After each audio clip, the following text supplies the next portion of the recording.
We look at the stage in Savannah, Georgia. Before that gets started, live analysis and reporting right here on NewsNation, hosted by unbiased anchor Leland Vittert. He joins me live now from Savannah. So, Leland, you wrote in an op-ed for The Hill today that tonight's debate will be good for TV, but not good for everyone involved.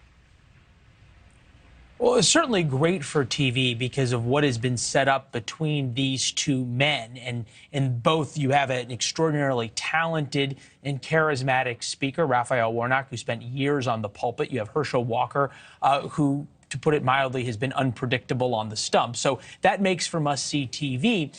The problem is that what's going to be missing probably most from this debate is the substantive policy debate that you'd want to see, that is good for America to have. This is really, as both Robert and Kelly pointed out, coming down to a race about tribalism, who you want to control the U.S. Senate, and then also these sort of vicious personal attacks that have been going back and forth. And if you watch the ads that are on television here in Georgia, that's really what they're focusing on, very little having to do with any of the kitchen table issues that voters will tell you are most important. All right, so of course, we're looking forward to tonight's debate. Let's talk about last night's.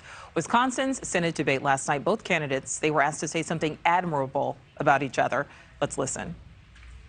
I do think, the senator has proven to be a family man, and I think that's admirable. That's absolutely to be respected. He speaks about his family. He's done a lot to provide for them. I absolutely respect that. Mr. Johnson. I mean, likewise, I appreciate the fact that Lieutenant Governor Barnes had loving parents, a school teacher, father worked third shift, so he had good upbringing. I guess what puzzles me about that is, with that upbringing, why is he turned against America? I mean, why does he find founding America awful? Somehow it puzzles me. We did not. All right, so you can hear the reaction there, Leland. Audible groans, audible boos. Are Americans tired of that divisive rhetoric? And do you think Walker and Warnock will maybe try to take the high road tonight? What a fantastic question, and what a great hope. The reason that the personal attacks in politics are used so often is because they work. And it only takes one to go low for the next, the other person to sort of go low.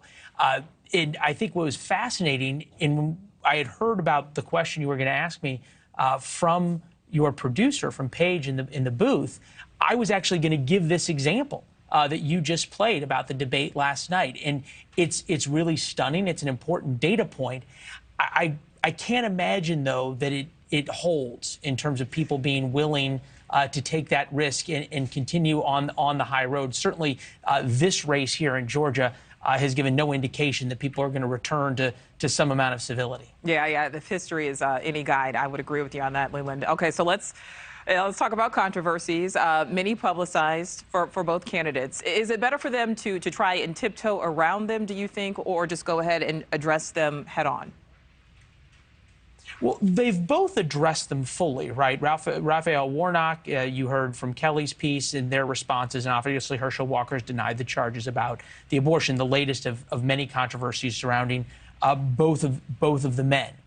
Really what you're going to see here is an attempt to make the election about a referendum on the other person. And by that, and the polling supports this, if this becomes a referendum about Democrats and about Democratic control of the White House and Congress and the job President Biden's been doing, especially on the economy, that favors Herschel Walker come November.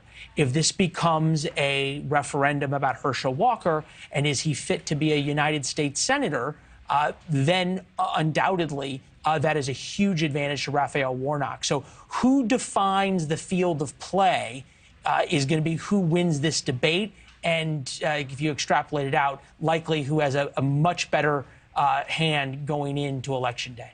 Who defines the field of play? All right, Leland, thank you for that. We will see you again at the top of the hour. Thank you for watching. Go to newsnationnow.com to find NewsNation on your television provider. And don't forget to click the red subscribe button below to get more of NewsNation's fact-driven, unbiased coverage.